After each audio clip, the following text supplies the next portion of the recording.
Welcome back. In this video, we're going to learn how to do strain transformations. And if you've already gotten pretty good at doing stress transformations, you'll find this to be quick and simple and just an extension of what we've already done before. These strain transformation equations are designed for states of what are called plane strain. That just means all of our strains are in a single plane, typically XY. Here's a reminder about what our different strains looked like and what we called positive and negative. So in my XY plane, if I have a normal strain in the X direction, we used a Greek letter epsilon for that. And if the original side of the little box was dx, this little length change right here would be epsilon x times dx. Because remember, epsilon x is a change in length per original length. So if you multiply it by the original length, you get the actual length change. And this would be what we call a positive normal strain. So we're using Greek letter epsilon for normal strain. It's in the x direction. We use a subscript x. And if it gets longer, we call that positive. Same thing in the y direction. We have an increase of length in the y direction. We would call that a positive strain in the y direction. That actual length change, you need to multiply it by the original length, which we'll say was dy. For shear is the hardest to draw. We have an x direction, we have a y direction, and what shear is going to look like is we're taking this 90-degree angle and it's going to be changing, either getting smaller or getting bigger. And the result of that is going to be a new shape that instead of a square looks like a rhombus or a kite. And the total angle change we're calling our shear strain gamma xy. So each of those little angle changes we're going to call gamma xy divided by 2. And that divided by 2 is going to be really important in the equations that follow. So shear strain is defined as the angle change in radians from an angle that was originally pi over 2. And if the angle gets smaller, this is a positive shear strain. Finally, what about the sense of rotation? Just like with stress transformations, if our angle of rotation is counterclockwise, we are going to call that a positive theta. So we're going to be dealing with problems where we start off with an epsilon x, an epsilon y, and a gamma xy, normal strains and shear strains, in an xy orientation, and then we're going to rotate to new x prime y prime orientations. The strain transformation equations look like this. If I want to know the normal strain in the x prime orientation, I just start with epsilon x plus epsilon y over 2, and then we add to it epsilon x minus epsilon y over 2 times the cosine of 2 theta plus gamma xy over 2 times the sine of 2 theta. And our shear strain, gamma x prime y prime divided by 2, that's going to equal minus the quantity epsilon x minus epsilon y over 2 times the sine of 2 theta plus gamma xy divided by 2 times the cosine of 2 theta. I'm not going to write down the rest of the strain transformation equations because they are identical to the stress transformation equations that you already know, with one exception. And it's an important exception, so I'm going to write it down here. If you take your stress transformation equations because you want to find your strain transformation equations, you'd convert all of your sigma x's into epsilon x's, all of your sigma y's into epsilon y's, sigma 1 and sigma 2 would get directly converted into epsilon 1's and epsilon 2's. Here's our exception. Tau xy's get converted into gamma xy's divided by 2. Tau max in that equation will become gamma max divided by 2 as well. So this is the exception. All of our shear strains have divided by 2's in them. Okay, let's solve an example problem. This example says that we know the state of strain somewhere on this bracket. Strain rate looks like this. The normal strain in the x direction is minus 200 times 10 to the minus 6th. Remember strains? It's been a while since we did strains. They are very small numbers, so times 10 to the minus 6 makes sense. And they have no units because strains are things like length per length, so they are dimensionless. Strain in the y direction at this location is minus 650 times 10 to the minus 6th. And the shear strain xy is equal to minus 175 times 10 to the minus 6th. And what they want us to find is the strain state 20 degrees counterclockwise from the xy orientation. What was our positive orientation? Here's the picture. If we are rotating counterclockwise, it's considered a positive orientation. So in our equations, we're going to be using theta is plus 20 degrees. There is our epsilon x prime equation, and let's just plug in the numbers. Epsilon x prime will be minus 200 minus 650 divided by 2 plus minus 200 minus minus 650 divided by 2 times the cosine of 2 theta, that'll be the cosine of 40 degrees, plus gamma xy minus 175 divided by 2 times the sine of 40 degrees, and the whole thing would be times 10 to the minus 6th. I don't want to write it down a ton of times, so just add it at the end. That comes out to be minus 309 times 10 to the minus 6th. And if we plug into the epsilon y prime equation, I don't think you need to see me do that, we get minus 541 times 10 to the minus 6th. But let's do the gamma x prime y prime equation. Make sure we remember all the 2's. So plugging into this equation, gamma x prime y prime is what we're solving for. So we'll need to bring the 2 to the other side of the equation. We have minus, epsilon x was minus 200, y was minus 650. So we have minus 650 divided by 2. Now we do the sine of 40 degrees. Then we add to it gamma xy minus 175 over 2 times the cosine of 40 degrees. Multiply the whole thing by 2. We get gamma x prime y prime is minus 423 times 10 to the minus 6. So we found all of our answers. We have epsilon x prime, epsilon y prime, and gamma x prime y prime. Now the dreaded draw it on a sketch. We started out with an x direction that was this way, y direction that was that way. We rotated 20 degrees counterclockwise. Let's draw a square on here, something like that. So there's the original undeformed shape. Now what happens to our shape? In the x direction, we have a negative strain, which means we're going to be getting a little bit shorter. So that distance right there would be our epsilon x prime times dx prime. Original length of this side is dx prime. So when you multiply that by epsilon x prime, you find out how much shorter it's going to get that way. Same thing in the y direction. It also got shorter in the y direction. So our new top of our square would come back this way. That little distance would be epsilon y prime times dy prime. And then what about shear strain? It's a negative shear strain. Positive shear strain means that this angle gets smaller. Negative means that it gets bigger.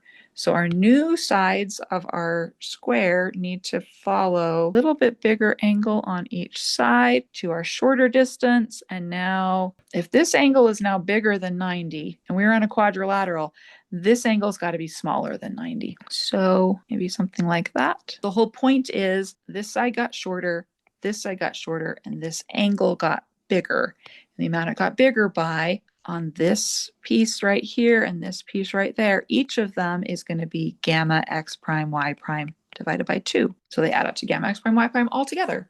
We've sketched the deformed shape. That is my least favorite part of these problems. What next? We can use equations.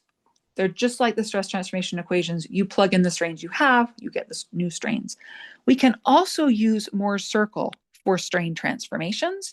It is just like Mohr's circle for stress with one exception. Remember with stress, we had sigma tau coordinates on our circle. Instead, we're going to use epsilon and gamma over 2 are going to be our axes. So what do our equations end up looking like? The equation for the overall circle says epsilon x minus epsilon average squared plus gamma xy over 2 squared is equal to the radius squared.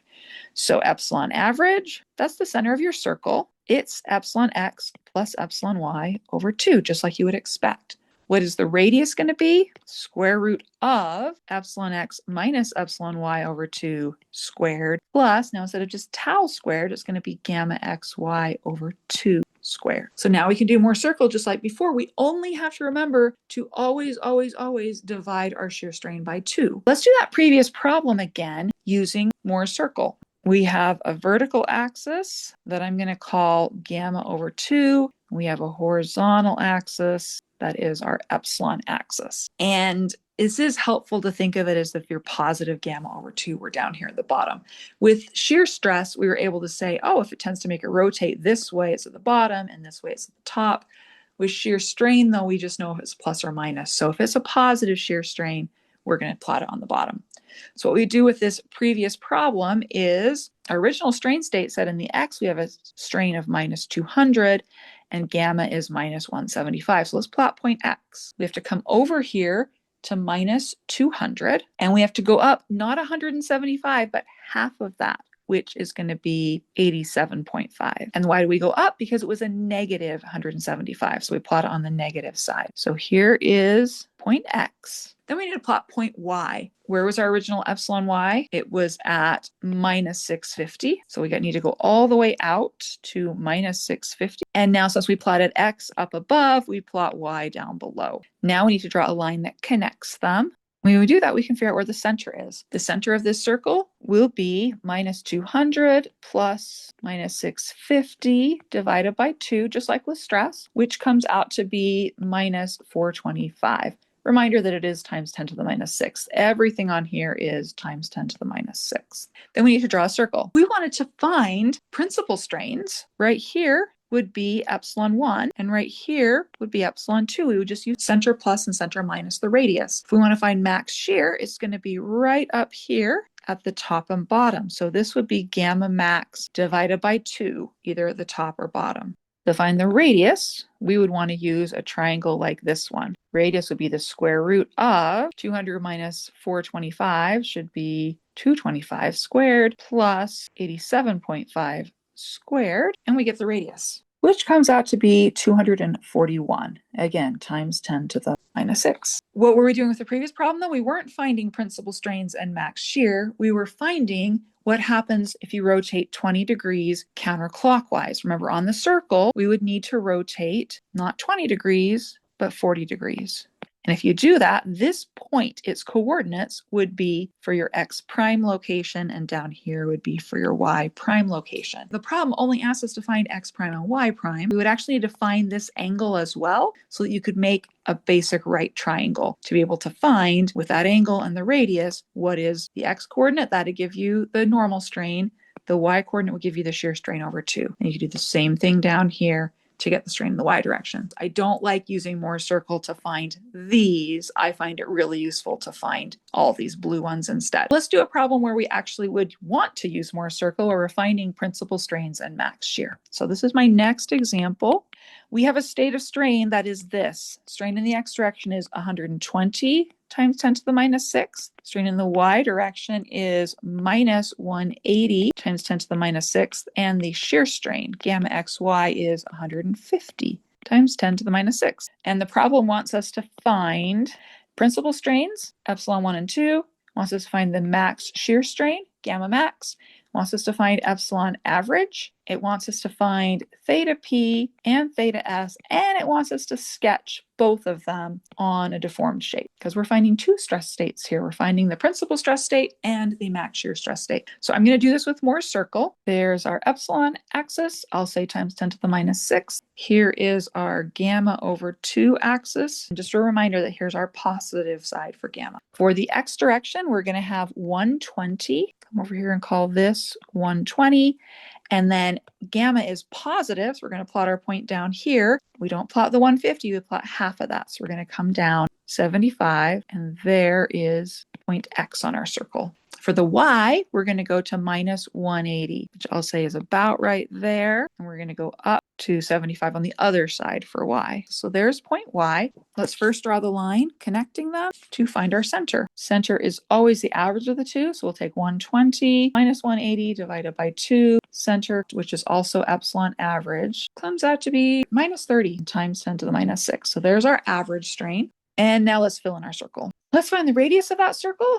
To get the radius, we need to use a triangle. Why don't we just use this triangle down here? My radius is the square root of one side of the triangle is 180 minus 30, so 150 that gets squared. The other side is 75 that gets squared. So my radius ends up equaling 167.71 times 10 to the minus 6. So I have a center, epsilon average, I have a radius. Now we can find everything we need. Epsilon 1 right here at the far right edge. Epsilon 2 is here on the far left edge. So epsilon 1 is center plus radius. So minus 30 plus 167.71, which comes out to be 137.71. Let's round it to 3 sig figs. 138 times 10 to the minus 6 is one of my principal strains. The other principal strain is center minus radius. So minus 30 minus 167.71 comes out to be minus 1, around 3 sig figs, 198 times 10 to the minus 6. So we have both of our principal strains. While we're there, why don't we go ahead and find the orientation? So to do that, we're talking about from the xy, we're going to rotate counterclockwise by that angle. We can just use the blue triangle. It'd be exactly the same as this triangle. We get the tangent of 2 theta p, because remember the angle on Mohr's circle is double your actual principal orientation. That's going to be the opposite side, which is 75, and the adjacent side was 180 minus 30, or 150. Solving that, we get that theta p is 13.28 degrees, and it is counterclockwise as shown in the figure. Now I can draw this strain state. We started with our y direction and our x direction looking like that. We rotate through a small angle, 13.28 degrees, to our x prime and our y prime orientations. The undeformed shape looks kind of like that. And then our deformed shape, what were the signs on these? I start at x and rotate counterclockwise and epsilon 1. So in the x direction, we get longer. And in the y direction, I'm at negative 198, which means in the y direction, we get shorter. So there is my deformed shape. If you want to label it, you can. This right here is epsilon 1 times dx prime. This distance right here is epsilon 2 times dy prime. And there's no shear. It's still going to be a rectangle. It's not going to have any angle changes because in your principal orientations, you have no shear. Now let's find our max shear case. For max shear, we already have all of the numbers. Epsilon average, that's equal to our center. We already found that. That is minus 30. So a little tiny normal strain. Minus 30 times 10 to the minus 6. And what is gamma max? Well, gamma max divided by 2 is the radius. So gamma max is 2 times the radius. 2 times our radius was 167.71 times 10 to the minus 6. Gamma max comes out to be 335 times 10 to the minus 6. So we have our average strain, we have our max shear strain. Let's find our orientation. There's a couple ways to find the orientation. Where will our max shear occur? It's going to occur at the top and bottom of the circle. So right there is where our gamma max over 2 would be, and straight up above here is also where it would be. In the circle, we went 2 theta p to get here. We can keep going 90 more to get up there. Or I think it's a little simpler to just go to the nearest. I already found this angle is 2 theta p. This angle is kind of the other side of a 90-degree angle. This would be 2 theta s. 2 theta p plus 2 theta s equals 90 degrees, means theta p plus theta s equals 45 degrees. So theta s is 45 degrees minus 13.28 degrees, which is equal to 31.72 degrees. And to get there, I went clockwise. We have the average normal strain, we have the max shear strain, we have the orientation. So we are supposed to sketch this. There's the original xy. Now I have to go about 30 degrees to our y prime and our x prime orientation. Undeformed shape would have been a perfect square. What happens with our deformed shape? You're going to get just a tiny bit shorter. Remember our average normal strain, that applies in both the x prime and y prime directions. We're getting tiny bit shorter in both directions. And then our max shear ends up being down here on the positive side. Positive means the angle gets smaller. The angle got a little bit smaller and the side length got a little bit shorter. And from there, fill it in as a little bit of a parallelogram. So what will we plot on here? Right there is epsilon average times dy prime. Right here is also epsilon average times dx prime. And then these two little angles here are both gamma max over 2. That's what your deformed shape would look like. The angle was 31.72 degrees. In strain, we can also have absolute max shear strain. The equation is pretty basic. Gamma absolute max is equal to max normal strain minus the min normal strain. In stress, it's tau absolute max equals sigma max minus sigma min. We convert that to a strain. We have to put them over 2 on the left-hand side, and the 2's cancel. Nice simple equation. You just have to subtract the biggest and the smallest normal strains. Now this problem we just solved, that means your answer for absolute max is also you get from just taking this minus that, epsilon 1 minus epsilon 2, and we get this number, 335. You need to remember that there is a third direction, so make sure to include epsilon z equals 0 as a principal strain in finding the max and min. principal strains. So for this problem we just solved, that third principal strain was right here in the middle because the x and y directions had our extreme values. But the previous problem, remember this Mohr circle? Epsilon 1 and epsilon 2 are both negative, which means if you wanted to find the absolute maximum shear strain, you'd actually need to include 0 as your largest principal strain.